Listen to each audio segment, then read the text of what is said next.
Oui, bonjour, Julien Lemoine, CCE, Chantier Plaisance à Rennes. J'aimerais parler à Gaëlle, s'il vous plaît, pour savoir si elle avait des intérims en coffreur-brancheur. C'est une quête permanente. Chaque semaine, il faut faire le tour des agences d'intérim à la recherche de personnel qualifié. Sur ce chantier de 54 logements, il faudrait 6 personnes de plus. Impossible à trouver. Ça va? Ouais. On est combien là sur le plancher là? En ferraillage? Là, on est à 4. Ok, on est un peu en sous-effectif quand même par rapport à l'étendue du chantier, c'est clair. Dans cette entreprise bretonne du BTP, une vingtaine de postes ne trouvent pas preneur.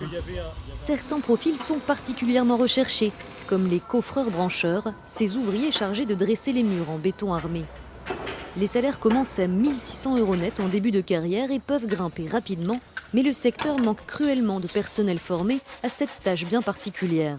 Ce métier de coffreur-brancheur ne s'apprend pas encore tout à fait à l'école.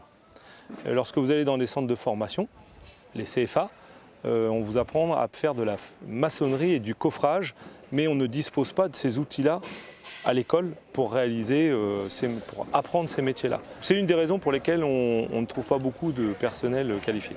Pour faire face au manque de main-d'œuvre expérimentée, l'entreprise a décidé de recruter et de former elle-même des demandeurs d'emploi. On va aller voir ça sur un autre chantier. Jost, je viens de voir pour faire un petit point là tous les deux. On fasse le point puisque la grue va se libérer dans peu de temps.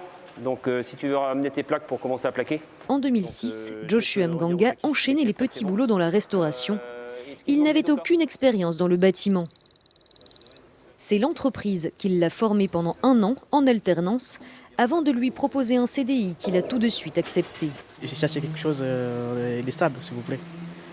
C'est pour ça que j'ai accepté les suites, parce que dans d'autres secteurs, il fallait avoir plusieurs années d'études pour avoir un vrai job, s'il vous plaît.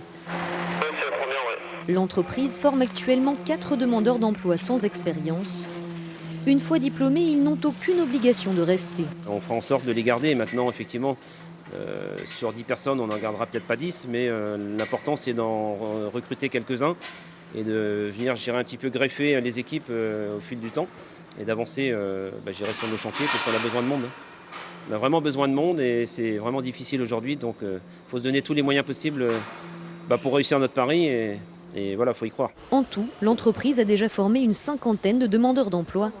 Joshua Mganga, lui, est devenu chef d'équipe et forme à son tour d'autres débutants.